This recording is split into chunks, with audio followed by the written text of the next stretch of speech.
अगं एवढ्या लवकर काय आहे ग आज? अहो, आज काय आहे म्हणजे आज तुम्हाला जायचं आहे जत्रेच्या याला माहिती जत्रा आहे. निवद ही करून द्यायचं. या अंगात सगळं झाडलं झाडावं लागतंय सकाळ सकाळ. तर यावं तुम्हाला इकडे बघा सगळं अंगात हिनं झाडून काढले बघ, उठल्यापासून इकलीच जाडतीये. आम्हाला थंड वाजते म्हणून मी जरा मुसकाटून तर पडलो होतो, पण हिनं काय देखील नाही. कोंबड्याची कसं काल उठलंय सकाळ सकाळ बघा. सकाळ सकाळ कोंबड्या कोंडल्या नाही ते काय कोंबड्या सुटल्या. आणि इकडे हे बघा सकाळ सकाळचं फ्रेश वातावरण आहे. चिमण्याचा नुसता कालवा उठलाय, एकदम भारी वाटतंय. पण आता झालंय कसं, तू जरा झाडतीये त्यामुळे फुफुटच जास्त उडायला लागले. आता बघा मग फुफुट्याचं आपलं गाव हाय, फुफुट्याचं आपलं रान आहे म्हणल्यावर फुफुटा तर उठणारच आहे. आपली काय काळी रान आहे ती वय वया झाडलंय आणि माती तिथल्या इथं चुपून बसली या. सकाळ सकाळचं वातावरण एकदम खुलं आणि फ्रेश आहे असं असतंय गावाकडं. तेव्हा चिमण्या कोकिळ्या कसा नुसता कालवा उठला या. ह्या बांधापासून जर खाली गेलं का नाही सगळं पक्ष्यांचाच कालवा बघा. कारण की आपल्या घरापासून जवळ आहे तळ, त्यामुळं पाखरांचा कालवा ही भरपूर ऐका येतो. आणि कसं आहे तळ जवळ असल्यामुळं गारठ पण तसंच लागतं या. नुसतं असं काय म्हणते नाही तसं. आणि तसल्या गारट्यात माझा उंकू उठून शिना तेव्हा पाठी गच भरून शिना बुडकं घेऊन आला या. चूल पेटवा इथं काय नाही म्हणून अंगात काय घातलं नाही काय नाही. गारठ लागतंय म्हणून शिना एक हात महाग धरला या. आवळून अंग धरलंय. काय गरज होती का शेटर हे घालायचं करायचं असून तसं कशी काय करायचं सांग की. असू दे एवढं म्हणलं की झालं बघा. असू दे म्हणलं की झालं. तर मित्रांनो सकाळ सकाळची तयारी अशी चालू आहे. घेतलं सगळं तयारी आवरून एकदम बिवरून. टकाटकन खटाखटच केली बरं का. आता कुठं दारात पाला आणि तिला काय कचरा फिचरा काय काय दिसत नाही नाही. पण 10 मिनिटात सगळं काय असेल ती कचरा दारात आपल्या होतोय. ही वरचं पाल पडलं की हाय असं जा होतंय लगेच. आता बघा ती पानगळ चालू आहे म्हणल्यावर ती होणारच आहे. तर अव मित्रांनो आज आहे जतचे यल्लमाची जत्रा. तर आपल्याला जायचं आहे जतला आणि त्याकरता हिला म्हणलं पटकरना नैवेद्य बनव. आणि नैवेद्य घेऊन आपलं नैवेद्य परत आपला काय केळाचा निवद अजून त्याच्यावर नारळ फोडून देवदर्शन करून आलं म्हणजे आपलं झालं. कारण कसं झालं, आपल्यात ज्या अडचणी होत्या त्या अडचणीमुळे आपण 2-2.5 वर्ष झालं देवाला कुठल्याही गेलो नव्हतो. तर आता ज्या जत्रा येतेल्या त्या पारंपरिक वडील आई वडील जे करत होतं ते आता करावं लागणार. अव जावं लागतं. देव आपला कुळस्वामी सोडून चालतं का.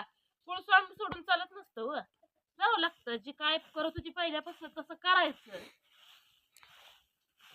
जे आपल्यानं जुळतंय तेवढं करायचं. होय जुळतंय तेवढं तर करावंच लागतंय का नाही.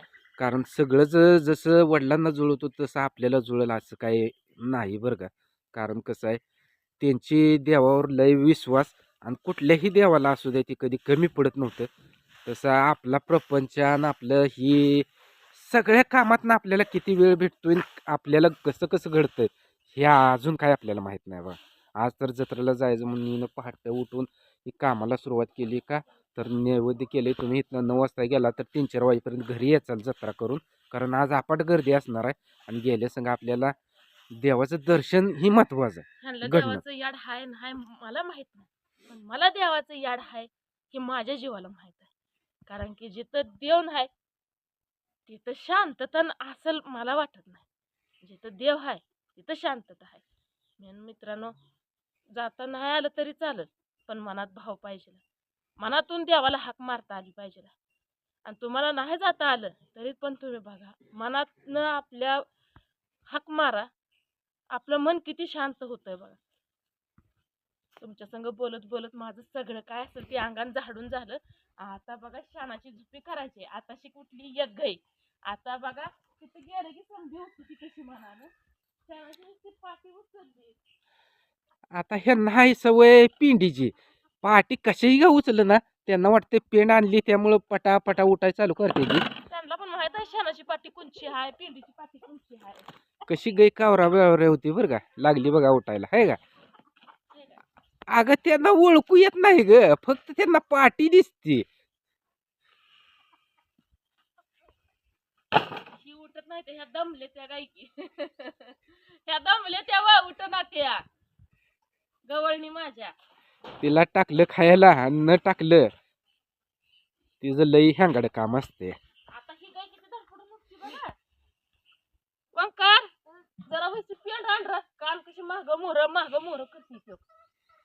एवढं का एवढी इकडे जाळ लागलाय बघ कसला कोणच नाही शेकाय चल की मला काम घेऊ दे करून. अगं चल चल मी तर हे जर्किंग घातलंय पण तो काहीच नाही उठ उठ जरा शिक जरा जरा जरा गार झाली गरम गरम होय एवढी इथं जाळ कसला लागलाय बघ हा थोडस सकाळ सकाळचं गारट्याचं शिकलेलं बरं असतंय ग धूर टाकायला लागला की जाळ कमी धूर जास्त. बुरकोंड्याचा जाळ असाच असतो ओंकार झालं का ये शेकायला तर ओंकारनं सकाळ सकाळ आणली होती पाठी दररोज एक सकाळ पाठी बरं का शेकायला असते संध्याकाळचं बी शेकावं लागतं इतकं गार लागतंय आणि हे इकडं जे तुम्हाला असं धुकाट पडलेलं दिसतंय इथं आहे बघा आपलं खाली तळ त्यामुळं इतकं जे दैवारण ठेवला जे पडतो ह्या मकावर देखील बघा पाल्यावर पाणी थंड वाजते का नाही आमचं काय अंगावी तवा थंड वाजत. मी पण तेच म्हणतोय मी एवढं जर्किंग घालून माझा अंगात नुसतं असं लट लट लट हलायला लागले तो नुसतं कान बांधून तुला काय होईना हा काय होत नसतं काय होतं या कामात काय नाही करत गारठीला हे लागत. काय राव पहिलंच असं बघितलंय की कामात काय गारठ लागत नाही म्हणजे इतकं असं कामात काय ताकद आहे कामात मग्न व्हायचं म्हणजे नाही काय वाटत. कामात मग्न झालं की मग गारठ लागतंय असं. होय हम्म. हिला सांगता आलं नाही बरं का मित्रांनो ज्या वेळेस आपण जी कुठलं बी असू द्या मनापासून काम करायला सुरुवात केली ना झाडायचं असू द्या किंवा शेण भरायचं असू द्या ज्या वेळेस आपल्या अंगाची हालचाल व्हायला चालू होते तसा आपलं अंग गरम होत जातं त्यामुळं गारठ लागत नाही. तिकडे की तुमचं पोट घ्या की गार हात लावून नाही बाबा नाही बाबा शहाणी आहेस की गरम होत नसतं ते मन सकाळ सकाळ जर व्यायाम केलं ना तर असल्या गारठ्यात देखील घाम येतो त्याकरता आपल्या तळ्यापर्यंत पळत जायला पाहिजे पळत यायला पाहिजे बघा तेवढा जरी एक राऊंड हाणला ना तर आपल्या शरीरातनं टिपी टिपी पाणी पडतंय. कोण करायचं तुम्ही करता का? फक्त हे काम कुणी करायचं हा. तर कविता ताईला तुमच्या कमरेचा त्रास आहे तिनं मात्र का ना व्यायाम सकाळचं दररोज डेली करायला पाहिजे.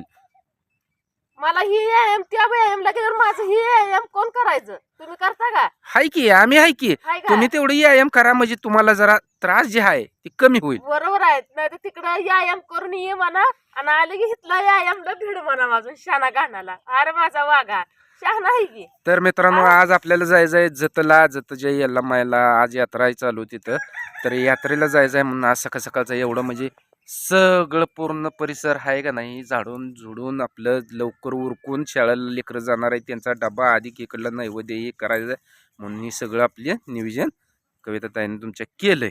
अहो हे रोजचीच काम आहे ती. रोजची जायती पण गारट्यामुळे आम्ही काय करायचो जरा लेट उठायचो होय, तेवढं पण आज मात्र लवकर का उठलोय पाट पाट ग म्हणजे काय होतं गारठ लय असतं पाट 3, 4, 5 वाजल्यापासून तर लय गारठ असतं. मग आज बरोबर पाट 5 वाजता उठली तेव्हा सगळं काय असेल ती घरातली आता कामं झाली ती आता फक्त एक धारा तेवढ्या घ्यायच्या काढून आणि धारा झाल्या की मग काय नाही बघा स्वयंपाकाला मिठी मारायची. मटकी भिजू घातली होती तुम्हाला तर म्हणलं होतं तर घ्यायची बघा मटकी करून शिना मग 4 चपात्या करायला आणि उद्या करायला ह्याला टायमिंग लागत आधी मटकी घेतली करून ह्यांचं पोरांचं संगत सगळं करायचं डबा पण होत आहे आणि सगळंच होत आहे काय का नाही उंकवत होय भाजतोय का नाही कांदा बसतोय लालसर होती जरा हो दे का तर ओंकार म्हणतोय लालसर हो दे म्हणे जरा सकाळ सकाळ बघा अशी सगळी कामं निवांत लवकर उठलं म्हणजे सगळी काय होते ती बहिणीनं तर मला फोन होत होता मम्मी कोंबडी आली हा कोंबडी काय करते तर आता रबरबीत करू का सुकी करू सांगा. रबरबीत सुकी ना ग बघ सुकी केली की त्यांना लय खा वाटत नाही म्हणते ते तोटर बसतात तर रबरबीत मटकी कर तर त्यांच्यासाठी रबरबीत करते ह्यांना पण तीच करते आता ह्यांना वेगळं त्यांना वेगळं सगळं वेगळं वेगळं करत बसाय मला पण नाही टायमिंग मला पण काम आहे ती तर आता सकाळ सकाळ झाली बरं का सगळी काय असतील ती बहिणीनं कामं तर भेटू संध्याकाळच्या व्हिडिओमध्ये.